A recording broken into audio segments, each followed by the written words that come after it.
Bismillahirrahmanirrahim. Assalamualaikum warahmatullahi wabarakatuh. Jumpa kembali Sobat MBeta Farm ya, bersama saya Aris Cupang. Di kesempatan kali ini teman-teman, saya mau sharing lagi tentang cara ternak kutu air tanpa menggunakan kotoran puyuh, tanpa menggunakan air bekas lele.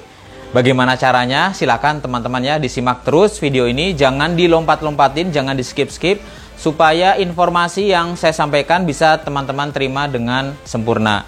Jangan lupa juga untuk like, share video ini agar bisa bermanfaat buat teman-teman lainnya. Dan langsung saja teman-teman ya, kita simak bersama video ini tentang bagaimana cara beternak kutu air tanpa menggunakan kotoran puyuh, tanpa menggunakan air lele.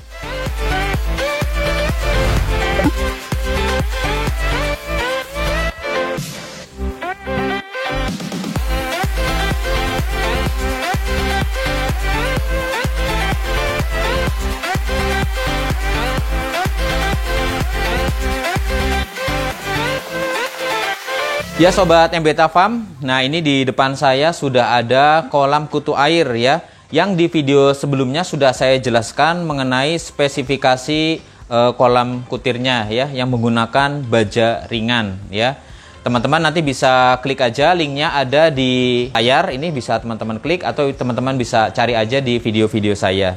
Dan kali ini teman-teman saya mau bahas tentang bagaimana cara ternak kutu airnya, yang dimana saya di sini itu tidak menggunakan kotoran puyuh. Nah, teman-teman bisa lihat ya, ini tidak ada kotoran puyuhnya dan ini tidak menggunakan air lele, teman-teman ya. Jadi banyak masukan-masukan yang masuk via WhatsApp, via Instagram ya, yang menanyakan, Om kalau nggak punya kotoran puyuh gimana? Om kalau nggak punya air lele gimana? Nah, dari situ saya tergerak ya untuk melakukan eksperimen. Ya, saya menggunakan kolam yang sudah ada kutu airnya itu, saya kuras lagi. Saya uji coba beberapa kali teman-teman ya. Jadi ini bukan hanya sekali ini langsung jadi, tapi sudah percobaan yang ketiga. Dan ini alhamdulillah saya sudah menemukan cara yang tepat ya.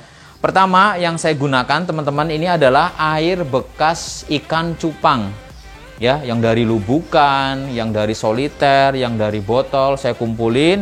Terus saya pindahin ke sini sedikit demi sedikit ya. Sampai akhirnya ini sudah ada kira-kira itu sekitar 25 cm tingginya ya.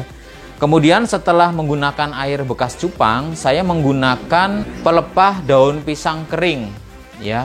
Jadi ini kolam yang segini ini saya kasih pelepahnya itu 5 pelepah, tapi yang sudah kering ya teman-teman ya. Sudah kering tapi pelepahnya masih basah ya. Kan ada pelepah yang benar-benar kering, ada yang pelepahnya itu masih sedikit basah tapi daunnya sudah kering. Nah, saya pakai yang seperti itu, yang daunnya sudah kering tapi pelepahnya masih basah.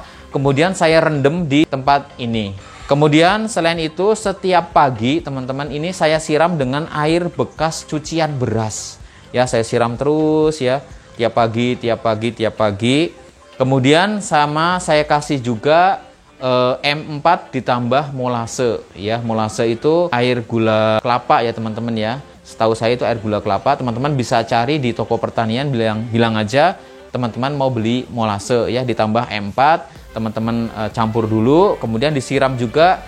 Siramnya saya agak jarang, kalau itu siramnya 2 hari sekali ya, karena sekalian nyiram dengan air bekas ikan cupang. Nah, perkembangannya teman-teman ya, setelah saya rendam ini, memang waktu itu keluar infusorianya itu banyak ya. Jadi teman-teman bisa search aja itu apa sih infusoria. Jadi infusoria itu semacam hewan ya, tapi yang lebih kecil daripada kutu air. Itu kelihatannya kalau disenterin. Itu memang infusorianya banyak banget teman-teman ya. Kemudian waktu itu saya kasih starter kutu airnya itu sekitar 2 sendok. Saya kasih 2 sendok. Memang kalau ini tidak secepat pakai kotoran puyuh. Kalau pakai kotoran puyuh kan biasanya 2 hari gitu aja udah kelihatan padat ya. Ini sampai 4 hari, 5 hari kelima ini baru mulai kelihatan padat teman-teman ya.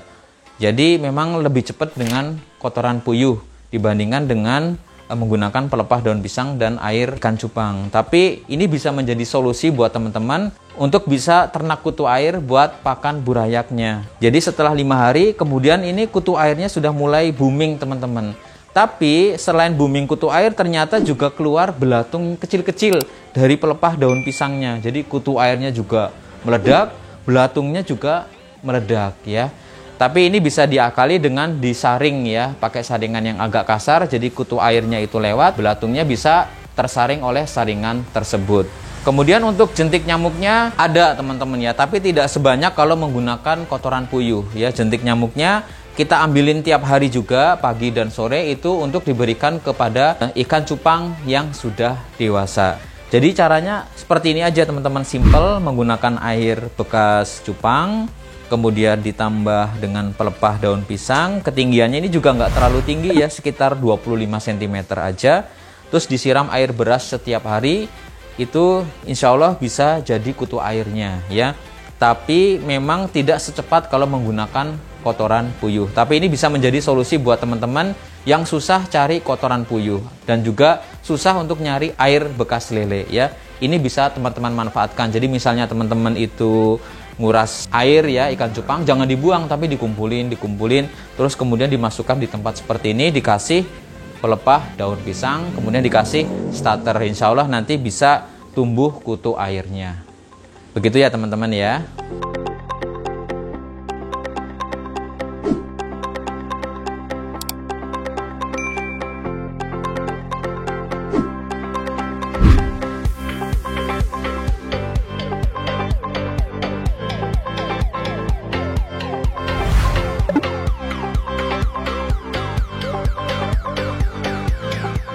Ya Sobat MBeta Farm, itu tadi tips dari saya bagaimana cara ternak kutu air tanpa menggunakan kohe puyuh, tanpa menggunakan air lele, tapi menggunakan air bekas ikan cupang, kemudian menggunakan pelepah pisang, ditambah siraman air beras, kemudian M4 dan molase. Itu dilakukan rutin setiap hari. Insya Allah nanti kutirnya akan bisa muncul ya. Dan itu jangan lupa teman-teman ya, dikasih starter supaya lebih cepat ya. Memang kalau menggunakan air ikan cupang dan pelepah daun pisang ini tidak secepat menggunakan kotoran puyuh ya, tapi ini bisa menjadi solusi buat teman-teman. Oh ya, tambahan lagi, kalau teman-teman punya kutu air sendiri itu punya banyak kelebihan. Yang pertama ya, teman-teman itu untuk pakan burayak ikan cupang itu tenang karena sudah punya pakan sendiri. Yang kedua, ini bisa menjadi nilai ekonomis buat teman-teman ya. Kalau di sini itu dijual 1 sendok makan itu Rp10.000. Nah, jadi misalnya teman-teman bisa menghasilkan 5 sendok atau 10 sendok, itu bisa menjadi potensi pendapatan untuk teman-teman ya. Jadi silakan teman-teman coba ya, mudah-mudahan berhasil dan bisa menjadi pemasukan buat teman-teman semuanya. Terima kasih, saya Aris Cupang ya, mohon pamit. Jangan lupa untuk subscribe channel MBeta Farm, kemudian like dan share agar video ini bisa bermanfaat untuk teman-teman lainnya. Wassalamualaikum warahmatullahi wabarakatuh.